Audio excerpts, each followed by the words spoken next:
بسم اللہ الرحمن الرحیم۔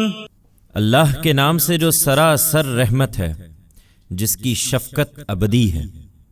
ان اللہ فالق الحب والنوى يخرج الحي من الميت ومخرج الميت من الحي ذلكم الله فأنا تؤفكون فالق الإصباح وجعل الليل سكنا والشمس والقمر حسبانا ذلك تقدير العزيز العليم وهو الذي جعل لكم النجوم لتهتدوا بها في ظلمات البر والبحر قد فصلنا الآيات لقوم يعلمون وهو الذي أنشأكم من نفس واحدة فمستقر ومستودع قد فصلنا الآيات لقوم يفقهون وهو الذي أنزل من السماء ماء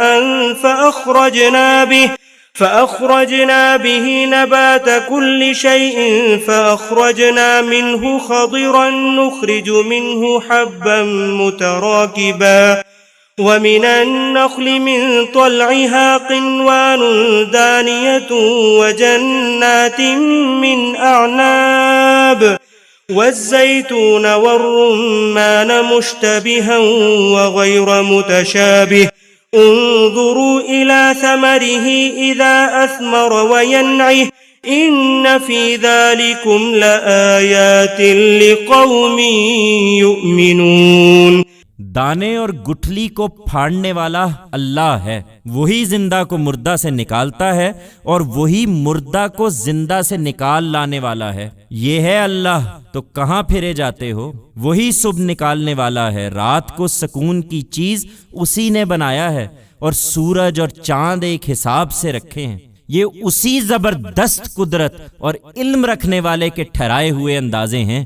وہی ہے جس نے تمہارے لیے تارے بنائے تاکہ صحرا اور سمندر کی تاریکیوں میں ان سے رہنمائی حاصل کرو۔ ہم نے اپنی نشانیاں ان لوگوں کے لیے کھول کر بیان کر دی ہیں جو جاننا چاہیں۔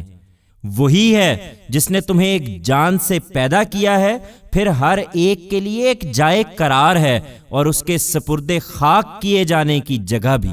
ہم نے اپنی نشانیاں ان لوگوں کے لیے کھول کر بیان کر دی ہیں جو سمجھنا چاہیں۔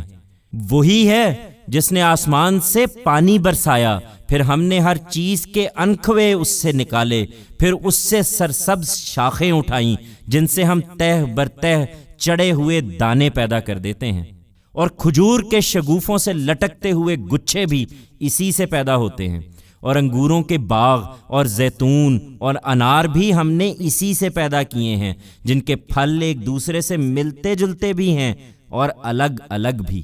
ان میں سے ہر ایک کے پھل کو دیکھو جب وہ پھلتا ہے، اور اس کے پکنے کو دیکھو جب وہ پکتا ہے۔ ان کے اندر ان لوگوں کے لیے بڑی غیر معمولی نشانیاں ہیں جو ماننا چاہتے ہیں۔ وَجَعَلُوا لِلَّهِ شُرَكَاءَ الْجِنَّ وَخَلَقَهُمْ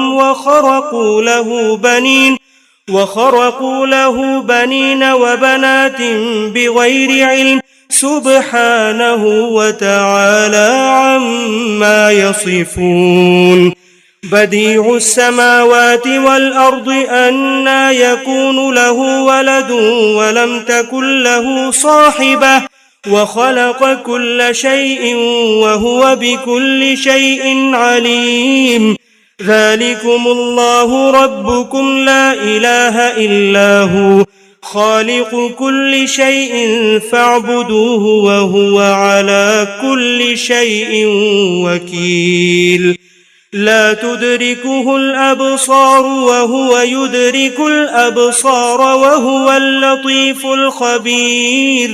لیکن ان کی سفاہت کا یہ عالم ہے کہ انہوں نے جنوں کو خدا کا شریک ٹھہرا لیا ہے، درحال کہ اسی نے انہیں پیدا کیا ہے اور بغیر کسی علم کے اس کے لیے بیٹے اور بیٹیاں تصنیف کر لی ہیں۔ وہ پاک اور بالاتر ہے ان سب چیزوں سے جو یہ بیان کرتے ہیں۔ وہ تو زمین اور آسمانوں کو عدم سے وجود میں لانے والا ہے۔ اس کے اولاد کہاں سے آئی جبکہ اس کی کوئی بیوی ہی نہیں ہے؟ اس نے ہر چیز کو پیدا کیا ہے اور وہ ہر چیز کا جاننے والا ہے۔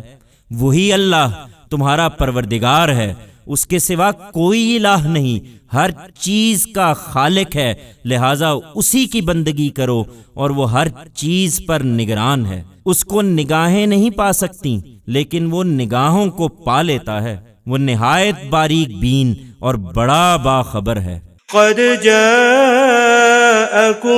بصائر من ربكم فمن أبصر فلنفسه ومن عمي فعليها وما أنا عليكم بحفيظ وكذلك نصرف الآيات وليقولوا درست ولنبينه لقوم يعلمون۔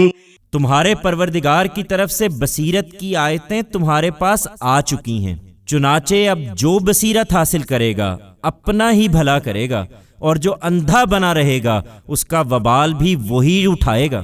اور جہاں تک میرا تعلق ہے تو میں تم پر کوئی نگران نہیں ہوں۔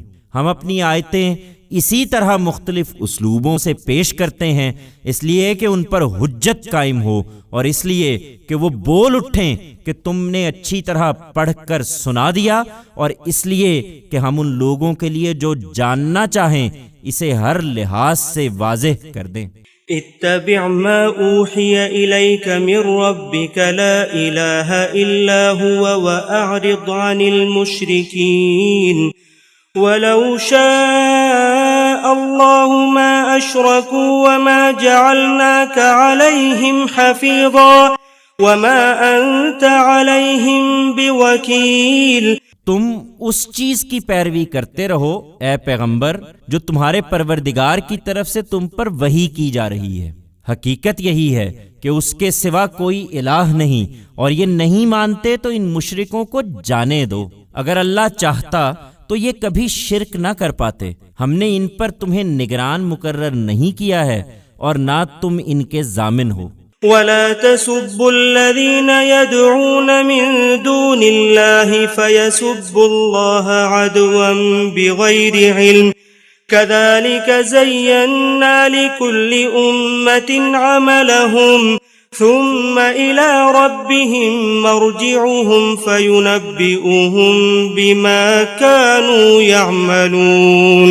یہ جس سفاہت میں مبتلا ہیں اس کے باوجود تم لوگ انہیں گالی نہ دو جن کو اللہ کے سوا یہ پکارتے ہیں، کہیں ایسا نہ ہو کہ تجاوز کر کے یہ بن سمجھے اللہ کو گالیاں دینے لگیں، اس لیے کہ ہر گروہ کے عمل کو ہم نے اسی طرح اس کے لیے خوشنما بنا رکھا ہے، پھر ایک دن انہیں اپنے پروردگار کی طرف پلٹنا ہے، اس وقت وہ انہیں بتا دے گا جو وہ کرتے رہے ہیں۔ وَأَقْسَمُوا بِاللَّهِ جَهْدَ أَيْمَانِهِمْ لَئِن جَاءَتْهُمْ آيَةٌ لَيُؤْمِنُنَّ بِهَا قُلْ إِنَّمَا الْآيَاتُ عِندَ اللَّهِ وَمَا يُشْعِرُكُمْ أَنَّهَا إِذَا جَاءَتْ لَا يُؤْمِنُونَ وَنُقَلِّبُ أَفْئِدَتَهُمْ وَأَبْصَارَهُمْ كَمَا لَمْ يُؤْمِنُوا بِهِ أَوَّلَ مَرَّةٍ وَنَذَرُهُمْ فِي طُغْيَانِهِمْ يَعْمَهُونَ۔ وَلَوْ أَنَّنَا نَزَّلْنَا إِلَيْهِمُ الْمَلَائِكَةَ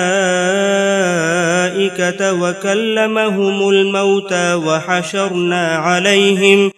وَحَشَرْنَا عَلَيْهِمْ كُلَّ شَيْءٍ قُبُلًا مَا كَانُوا لِيُؤْمِنُوا إِلَّا أَن يَشَاءَ اللَّهُ وَلَكِنَّ أَكْثَرَهُمْ يَجْهَلُونَ۔ یہ اللہ کی کڑی کڑی قسمیں کھا کر کہتے ہیں کہ اگر کوئی نشانی ان کے پاس آ جائے تو یہ ضرور اس پر ایمان لے آئیں گے۔ کہہ دو کہ نشانیاں تو اللہ ہی کے پاس ہیں، لیکن مسلمانوں تمہیں کیا پتا کہ وہ آ بھی جائیں تو یہ نہیں مانیں گے۔